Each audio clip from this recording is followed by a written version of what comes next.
Le Seigneur soit avec vous. Et avec votre esprit. De Jésus-Christ selon Saint Jean. Gloire à toi, Seigneur.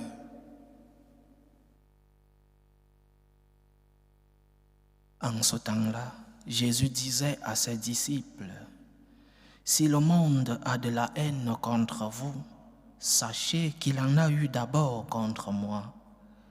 Si vous apparteniez au monde aimerait ce qui est à lui. Mais vous n'appartenez pas au monde, puisque je vous ai choisi en vous prenant dans le monde. Voilà pourquoi le monde a de la haine contre vous. Rappelez-vous la parole que je vous ai dite. Un serviteur n'est pas plus grand que son maître. Si l'on m'a persécuté, on vous persécutera, vous aussi. Si l'on a gardé ma parole, on gardera aussi la vôtre. Les gens vous traiteront ainsi à cause de mon nom, parce qu'ils ne connaissent pas celui qui m'a envoyé. Acclamons la parole de Dieu. Louange à toi, Seigneur Jésus. Le jeune François d'Assise voulait défendre sa ville contre une autre ville, Pérouse. Alors, il partit en guerre comme tous les autres jeunes pour défendre la ville. Cette guerre contre Pérouse. Et le Seigneur, pendant le voyage, est apparu à ce jeune, le jeune François, et lui posa la question, « Qui veux-tu défendre? Veux-tu défendre Dieu ou alors tu veux défendre le serviteur de Dieu ?» Cette guerre était pour défendre sa ville, mais aussi pour défendre l'Église, pour défendre le pape. Et Saint François répondit, « Je veux défendre Dieu qui est le Maître. » Alors le Seigneur lui dit, « Rentre à Assise, je vais te dire quoi faire. » Et le jeune a attendu pendant 2 ans environ. Il a attendu la réponse du Seigneur. Mais en attendant, il n'a pas croisé les bras. Il partait prier dans cette petite église de Saint-Damien. Et un jour, 2 ans après cette apparition, le Seigneur, devant la croix, lui dit, « François, répare mon église. Comme tu vois, elle est en ruine. Répare mon église. » Et le jeune François, qui a compris la voix du Seigneur, mais littéralement, parce que cette petite église de Saint-Damien était justement dans la ruine, le jeune François s'est mis à chercher des pierres dans toute la ville pour reconstruire cette petite église. Mais le Seigneur voulait autre chose de plus grand que la construction de ce petit ermitage de Saint-Damien. Le Seigneur voulait que François construise l'église universelle qui était en ruine. En ruine parce que les dirigeants de cette église ne transmettaient plus le message. En ruine parce que les dirigeants étaient plus dans la bourgeoisie que dans la transmission véritable du message. François, construis mon église. Comme tu vois, elle est en ruine. Mais comment construire une église en ruine? En adoptant ce que le monde dit, en acceptant de devenir mondain, à être politiquement correct, à supprimer ce que le monde ne veut pas entendre et à dire ce que la majorité est en train de dire dans le monde. C'est comme cela que nous reconstruirons l'Église en ruine, en reprenant les paroles de notre Seigneur dans cette apparition, dans cet petit ermitage de Saint-Damien.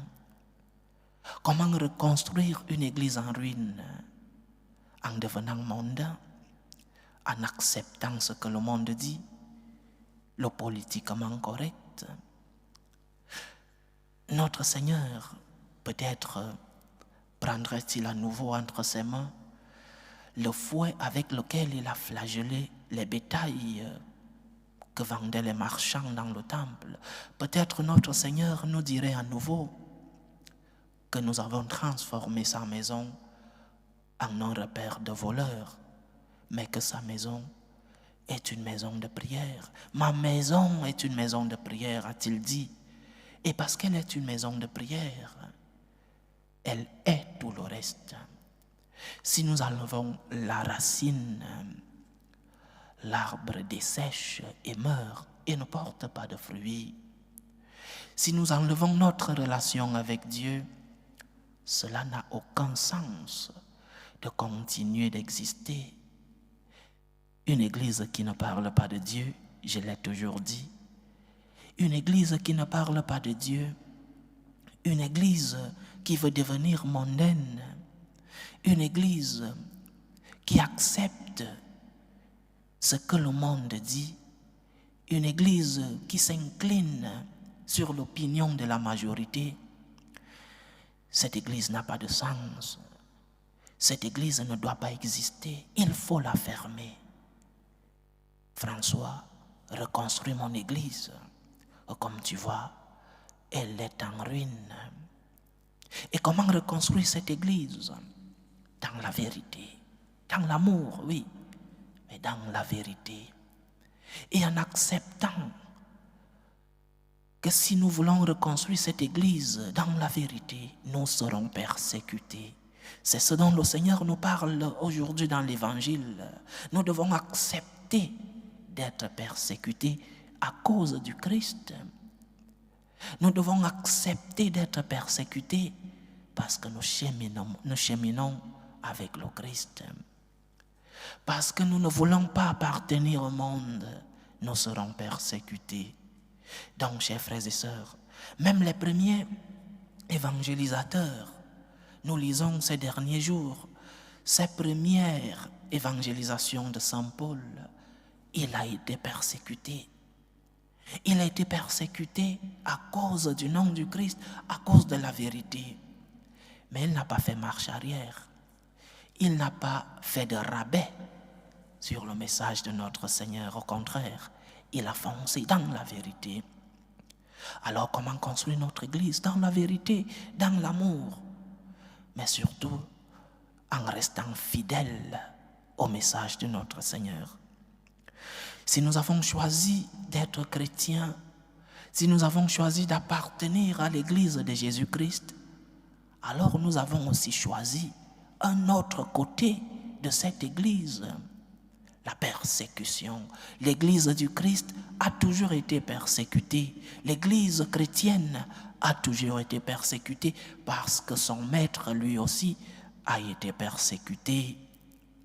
Nous ne pouvons pas dire que nous sommes chrétiens et refuser d'être persécutés. Et les persécutions sont de différentes manières. Peut-être aujourd'hui, il n'y a plus de crucifixion. Mais aujourd'hui, il y a encore de grandes persécutions que subit notre Église, que subissent les membres de notre Église qui veulent rester fidèles au message du Christ. Il y a même des persécutions internes dans notre Église. Lorsque tu veux parler de Dieu, lorsque tu ne veux pas être politiquement correct, lorsque tu veux parler de la vérité transmise par notre Seigneur et par les apôtres, alors tu es persécuté d'abord par les propres membres de l'Église. Tu es persécuté parce que tu veux parler du Christ, parce que tu veux transmettre le message du Christ dans son intégrité et avec la fidélité. Donc, accepte d'être persécuté au nom du Christ. Ce n'est pas en mettant le message au rabais que les temples seront pleins chaque dimanche ou chaque jour. Ce n'est pas en acceptant ce que dit le monde et ce que veut le monde que nous allons remplir les temples. Ce n'est pas vrai. Regardons l'exemple de nos frères chrétiens aussi, mais qui ont rabaissé le message. Ils ont accepté le mariage homosexuel. Ils ont accepté de donner la communion à tout le monde. Ils ont accepté le mariage des prêtres. Leurs temples ne sont pas pleins. Ce n'est pas en acceptant ce que le monde veut que nous allons remplir les temples. Au contraire, nous sommes en train de vider nos temples parce que nous acceptons le politiquement correct. L'Église a dans son ADN la persécution. L'Église a aussi dans son ADN aller contre ce que le monde dit, parce que le monde nous conduit vers la perdition. Le monde nous conduit vers un chemin qui n'est pas celui de Dieu. Et ceci en parlant de l'Église, mais aussi en parlant de nous-mêmes individuellement. Tant de personnes persécutées parce qu'elles sont chrétiennes dans leur famille. Tant de personnes persécutées parce qu'elles essayent de vivre leur pratique chrétienne, de vivre leur foi dans leur propre famille. Le Seigneur te dit, accepte cette persécution, accepte d'être persécuté en mon nom.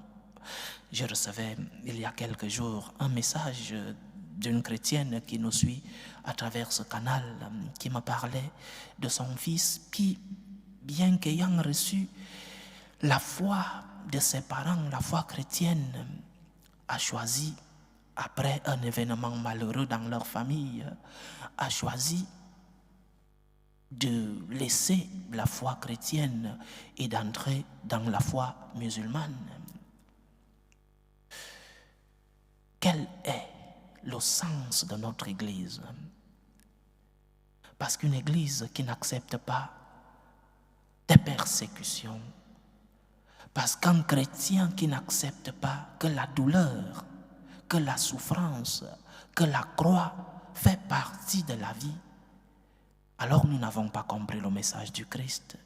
Le Christ a accepté la passion, il a accepté la douleur, mais il savait que la passion, que la croix est un chemin vers la félicité éternelle. Donc, tu as des persécutions dans ta propre vie, même pas des persécutions qui te viennent de l'extérieur, dans ta propre vie. Tu vis des moments d'angoisse, des moments de difficulté. Je voudrais te dire, bienvenue au club. Bienvenue au club des vrais chrétiens. Parce que le vrai chrétien, ce n'est pas celui-là qui n'a pas de problème. Mais la différence, c'est que nous tous, nous avons des problèmes, mais c'est comment nous nous comportons devant les croix de la vie. Comment te comportes-tu lorsque vient un moment difficile dans ta vie? Comment te comportes-tu lorsque tu passes des moments de tempête dans ta vie? L'identité du chrétien, c'est qu'il sait que le Seigneur l'aime et que malgré cette douleur, la main du Seigneur continue d'agir dans sa vie et que le Seigneur le console. L'identité du chrétien, c'est que je sais que dans ce moment de tempête, je ne suis pas seul. Le Seigneur m'accompagne, le Seigneur me console, le Seigneur me donne du repos comme il nous l'a promis. Donc, chers frères et sœurs, comme membres du corps mystique de notre Seigneur, membres de l'Église, acceptons d'être persécutés parce que le Christ lui-même a été persécuté à cause de son message de la vérité. Acceptons aussi ces persécutions personnelles, les croix de la vie, la maladie, l'éducation des enfants, le travail. Accepte tes croix quotidiennes. C'est en cela que tu seras lumière du monde. C'est en cela que tu seras sel de la terre. C'est en cela que le Seigneur te donnera le repos. Offre tes croix au Seigneur. Dis-lui, Seigneur, je ne comprends pas. Je ne comprends pas cette maladie. Je ne comprends pas pourquoi mes enfants se détournent de la foi chrétienne. Je ne comprends pas pourquoi mes enfants n'arrivent pas à suivre l'éducation que je leur ai transmise. Je ne comprends pas, Seigneur, cette croix. Mais j'ai confiance en toi. Je sais que tu m'aimes. Je sais que je ne suis pas seul dans cette période, dans ce moment de tempête. Que le Seigneur nous aide dans nos persécutions. qu'il nous accompagne, qu'il nous donne la force, mais surtout qu'il nous remplisse de son amour pour que nous puissions voir sa main dans les moments les plus difficiles de nos vies. Loué soit Jésus-Christ. À jamais.